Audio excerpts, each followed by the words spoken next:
Okay, so let's go from here, from this general introduction, to speak more about a particular piece of the brain that we would like to simulate in details at the level of cells and synapses, at the level of neurons and synapses, okay, the simulation of a circuit.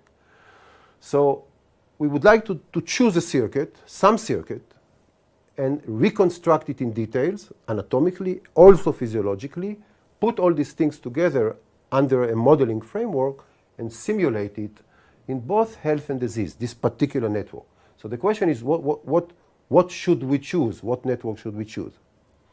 You already saw this little cartoon, which I'm going to dwell about more just now, showing that if you look at the mammalian brain, the mammalian neocortex just below your skull, you see this neocortex is, of course, built from neurons, from many neurons, a lot of neurons. But if you look at the skull, so this is the skull side, and this is deep inside the skull, about 2 millimeter deep depth into the skull, you see these layers and layers of cells. We will discuss these cells in a second. We already said something about these cells, just to give you a ballpark. If you look in a cortical circuit of human, of mouse, of a cat, of a monkey, doesn't really matter. You see somewhat similar things. Of course, there are differences between one species to another, but in general, just to give you a ballpark number. So if you look at a cubic millimeter, on the order of cubic millimeter, yes, from the surface deep inside, about 2 millimeter deep, 1 millimeter this direction, and 1 millimeter into the board. So about 2 cubic millimeter, 1 cubic millimeter, you get on the order, again, there are some variations between species, on the order, let's say, of 30,000 cells. Okay, so this is a chunk, this is a piece of a brain in a particular region, the cortical column, we call it. We'll talk later about why is it a column, but we can talk about the column that has this size, and it has about 30,000 cells and maybe about 100 million connections within this, about 100 million synapses. It's a huge number of cells, huge number of synapses. So it's a rather big piece of a brain. It's small relative to the whole brain, but within itself, these are big numbers. Looking at it differently, and actually people looked at this long time ago, early anatomists, including Ramon y Cajal and others, but they didn't call it cortical column. They look at the brain, they thought that maybe it is built from some kind of building blocks, maybe not. And then they started to draw, people like the Hungarians, Tagotai, and other people related to cortex, trying to reconstruct pieces and try to understand the circuitry, the elements that build up this particular circuitry in the cortex. So I can bring you several nice pictures, early pictures, another one that is now classical, just to give you a notion, a very, very rough, without details yet. So this is the surface of the cortex. This is deep into the cortex, about 2 millimeter deep here. And you can see that there are many different cell types. We discuss cell types. Some of the cells are pyramidal cells. We discuss them. Some of the cells are spiny stellate cells. Some are interneurons. Some are inhibitory. Some are excitatory. Many, many cell types within a circuit like this. And when I say type, we mentioned that you can classify neurons both by their anatomy, also by their physiology, also by their synaptic properties, also by the genetic properties. There are many ways to classify neurons into types. So in this case, of course, I'm showing you anatomical type because I don't show you activity here. But you can see that there are these trees, different trees and different types composing a network. And you can see also when you start to study this network that this network receives an input, okay, coming from these blue axons, coming from elsewhere into the network, from the thalamus into the network, or from other more distal regions. And this input is going to different layers, to different regions. From the thalamus, it mostly goes to layer 4.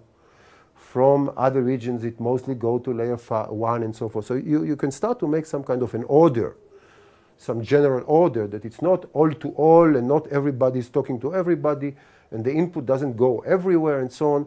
In general, there is some order, not that we understand all this ordering, but there is some order.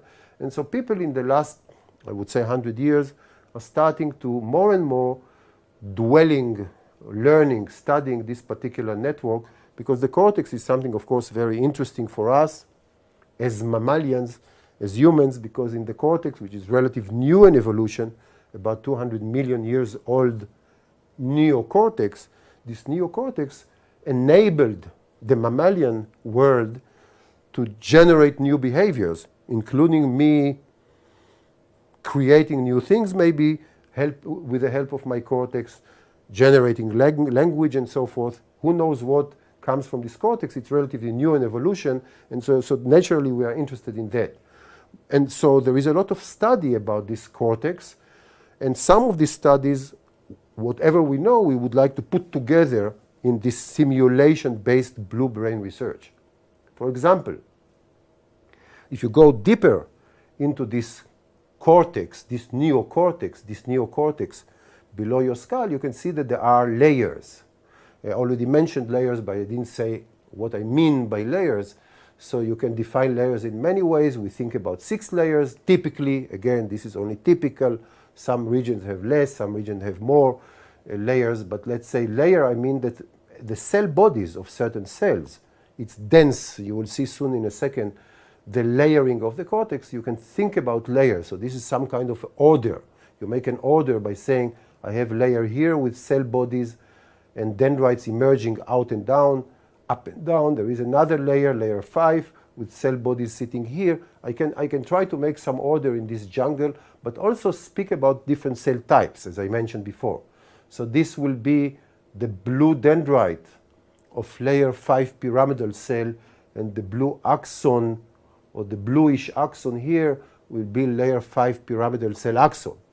You may subdivide layer 5 into 2 types, layer 5A, layer 5B, and so forth. So I don't want now, of course, to go into elaborating into each type, but I'm trying to say that we are trying to make an order with this piece, and we know quite a lot about it. We don't know also quite a lot about this, but we know a lot about these cell types and so on.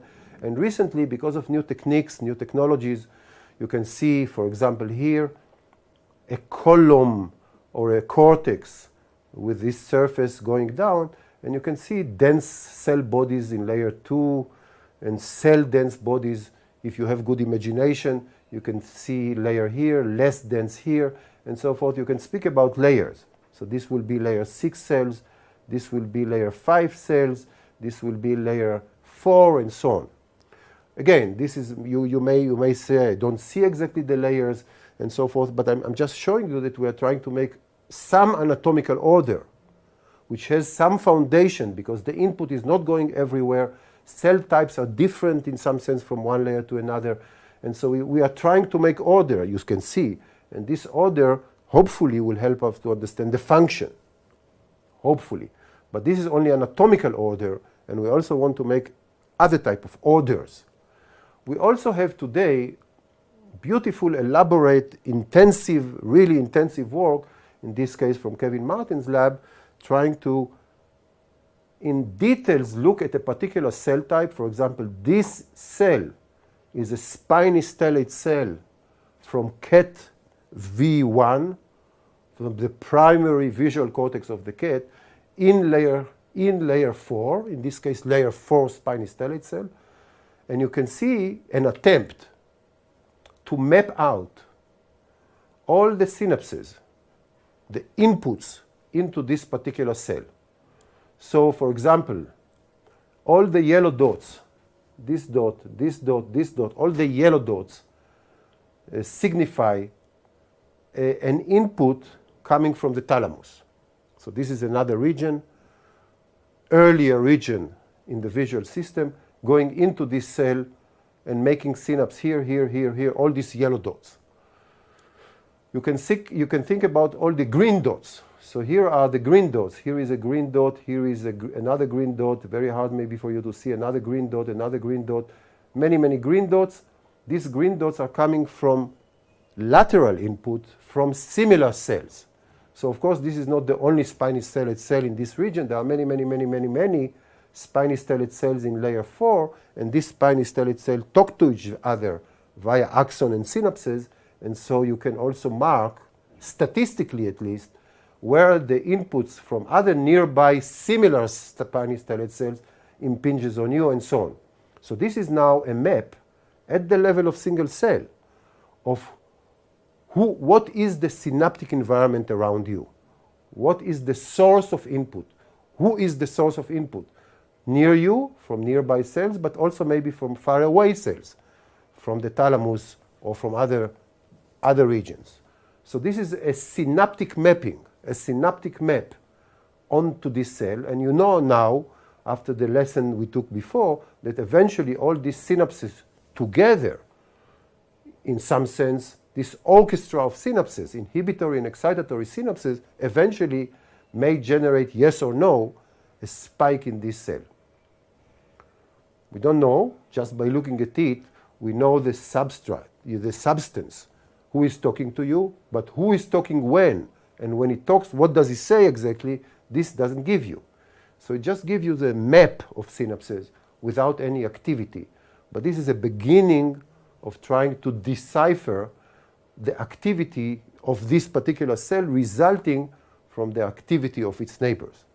So this is the thing we can do today, and there are of course many other types of information I could have shown you that we are now starting to collect. So when I'm saying that we're trying to collect, to put together all the information available, I mean the location of synapses, the type of cells, also the firing properties of this particular cell, and also the strength of synapses, the type of synapses, is it inhibitory, is it excitatory? So as I said, we know some of this information, not all of this information, and especially we don't know all this information while the animal behaves. So I cannot tell you now that when this cat, I don't know, looks at the oriented bar, that this and this and this synapse will be active. This I cannot tell you now. I can tell you, due to some results that I mentioned last time by Arthur Connors and colleagues, whereby they can record the input, they can record the activity of this synapse or of this synapse while the animal is viewing some relevant input, like an oriented bar. But of course, this is a static picture, but it's a beginning of organization of data, hopefully in some systematic way. We shall continue to talk about this in a second.